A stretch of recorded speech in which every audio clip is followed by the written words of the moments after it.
September 6, 1976. A Soviet fighter pilot lands at a Japanese airport, fires a warning shot into the air, and hands the West its biggest intelligence coup of the Cold War. For 10 years, America had been terrified of the MiG-25 Foxbat. Now they were about to discover it was a lie, but a lie so convincing, it had already changed history. September 6, 1976.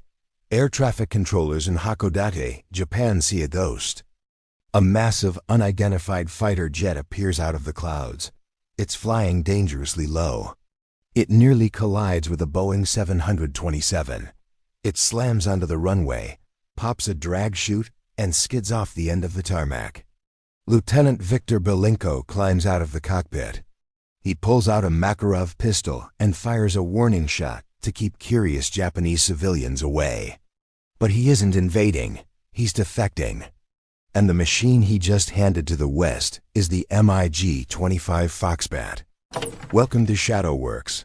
Today we open the file on the MiG-25, the plane that terrified the United States into building the F-15 Eagle, only to turn out to be held together with steel, spite, and vodka. The CIA had been hunting this plane for a decade. Satellites couldn't see inside it. Spies couldn't get close. And now, Viktor Belenko had just delivered one gift wrapped. The Pentagon cleared their schedules.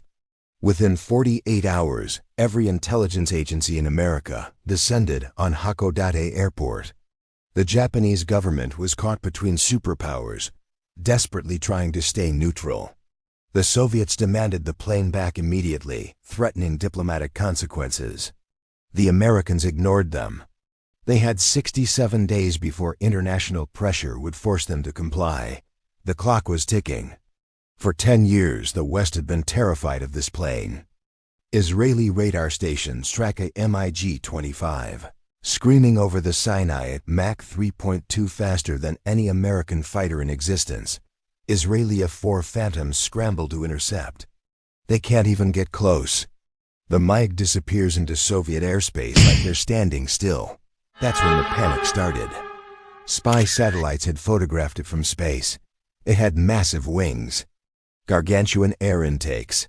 The Pentagon analyzed the images and did the math.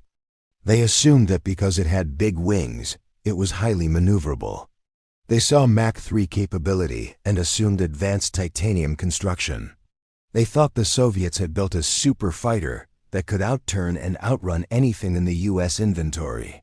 This panic is exactly why the U.S. built the